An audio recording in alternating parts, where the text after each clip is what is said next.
Hello wonderful people, and welcome back to another YouTube video. So I really apologize if this washes me out, like the natural lighting, like I'm right up against a window. I tried to fix the lighting so it doesn't like wash me out as much. It might have worked. I I I don't know. I don't know how to work my camera, and I've had it for 6 years. We all know this. So I'm sorry if the lighting is just trash when I actually upload it. It looks fine looking at it, but when I upload it, sometimes it's a little like washed out. I don't know. I am still in isolation because COVID, but I'm feeling a lot better. And like I always say, don't know when this video will be up, hopefully soon, but I don't have storage on my phone per usual. So I don't have any space to put this video, which is the sad thing. So like I say, I'm trying to figure this out and it's really annoying. So yes, I do have my interview with my cousin about the palate expander and everything about the palate expander video coming soon. It's recorded, it's on my camera, but again, I need space to put it on my phone. So it's made. I just need to get it up. I know a lot of people wanted a video on palate expanders and interview with a patient, so that is coming, so please stay tuned for that. Anyways, today's video is going to be on, as you can tell by the title probably, how to deal with learning on the job as a dental assistant or orthodontic assistant. I am a orthodontic assistant, which is also a type of dental assistant. We're just going to talk about it because I have been at my job for 2 years now, so I learned all hands-on, on-the-job training. I did not go to school for this. So I've messed up a lot, I've learned a lot, and a lot of people have been commenting on my videos wondering how to deal with this and like my experience. So here is some tips on how to deal with on-the-job learning, because it's not like a very traditional, I mean, nowadays it's like very common to learn on the job, but you know, a lot of people go to school and learn how to do the job and then get the job. But if you're like me, we learn as we go, and that's okay. So if I look down, I'm looking at my notes because I have a lot to say, so I'm sorry if this is a long video. My number one tip would be to make sure you are taking constructive criticism, not taking it personally, and learning from what your mentors are saying. If you go into this office, in any office or any job, and people are telling you how to do something or how to do it a certain way or how they do it there, like, you cannot take it personally. You were there to learn their way, and in doing things, you were learning on the job, on their job. They're not going to switch their way to make you comfortable. You have to just like be able to listen, take it, and learn from it. You know, you are there to learn, they're there to teach. You just need to learn how to take it as a teaching experience and not like they're attacking you or trying to make you feel dumb or anything like that. You just need to kind of step back and think like, you know, they're kind of starting from the bottom, like they're trying to give me all this information, and you kind of gotta in your head think like, thank you for telling me that, like now I can use this information in the future so I don't mess up, or you know, it'll be beneficial to me. So you can't take it personally. You know, and if you do something wrong and if they tell you like, hey, you did this wrong, this is how you do it, you can't take that personally either. You need to learn, you know, their ins and outs, and that's just that. Second thing is ask questions and keep asking them until you get what you need down, you know. There's been times where I asked there's been times where I asked a certain question like multiple times, like different days, but you know, I'll ask and I'll be like thinking to myself like, damn, I should know this, you know. But in school you ask questions, you know, and we're technically in school while getting paid, which is super cool, but you need to ask questions so you understand. If you tell people that you understand something and then it comes up, you know, and you gotta like work on this patient and you told someone like, oh, I know how to do it, and they're thinking you know how to do it, and then it comes up and you're like, I don't know how to do it. That's not good. That's, you need to ask questions before you get thrown into something. And you know, if you ask questions multiple times, there's just that's okay. There's so many pathways to procedures that you might learn something new the next time you ask the same question. And that's okay. Like you'll learn a lot every time you ask even the same question. So don't feel bad for asking the same question. I know that was like kind of a problem with me. I was like, I don't want to ask again, but I was like, you know what? I'm here to learn until I understand this, and they are here to teach me their ways. And you know, you just gotta look at it like that. Like everyone has a different way of doing things, and if one assistant shows you one way, you know, that might not make sense right away, but then a couple weeks later you ask the same question to a different assistant, they might tell you something that just clicks, you know? Sometimes it just takes the right person to tell you how to do something and then it clicks. So do not be afraid to ask the same question, or multiple questions at you know, in a day. Like, just don't be scared to ask questions. You need to ask questions to understand what you are doing. If you don't know what you're doing, it's not going to work out. And if you care about the job, you're going to ask questions, and they want you to ask questions, even if you sound annoying. You know, I felt like I was being annoying, but they probably looked at me like, oh, she wants to learn, she wants to understand this on a deeper level, I'm going to help her. So number 3, do not be scared of making mistakes.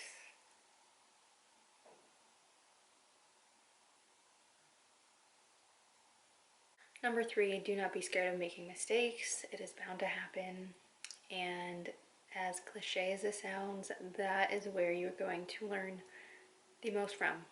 You're going to learn the most from your mistakes. And that's just life, you know? You know, you never know until you try, and if you fail, you learn from it and you move on. So someone commented on my top questions on becoming an orthodontic assistant video, and I just thought I really needed to focus on this comment, and it'll help a lot of you. So Bailey C said, how would you recommend someone who is just starting out to deal with making mistakes? I have been an ortho assistant for 3 months, but only get to work every other week for 2 days, making it very hard to retain all the information. I love working with teeth, but I'm a perfectionist, so making mistakes a lot while being new really stresses me out. Girl, I felt that to my core, okay? So you are not alone, and I am a perfectionist too. It really just sucks when I have to keep trying and trying and trying, you know, because I want things to just be perfect.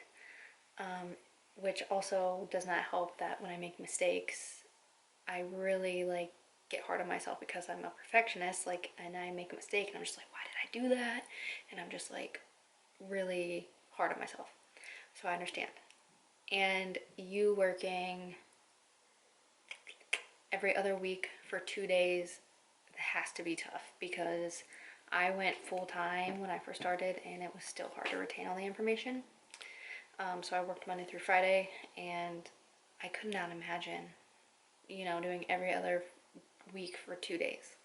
It's gonna be hard to retain, but if I was in your position, I would be writing things down. Anytime I learn anything for the day, writing it down, asking assistants like what I need to know, what I need to remember, writing it down. That way you can look at your notes and really memorize things.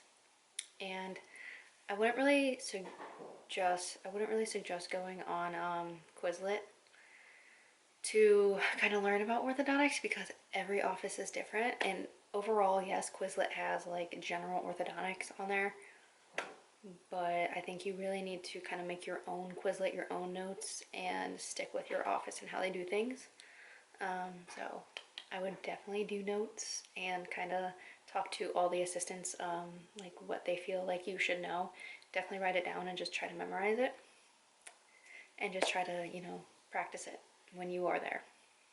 But yeah, being a perfectionist in this field, especially when you are learning on the job, you might have to take a step back and kind of unlearn that, which I definitely had to, because you're gonna make mistakes and you just cannot be that hard on yourself all the time. It's just mentally draining.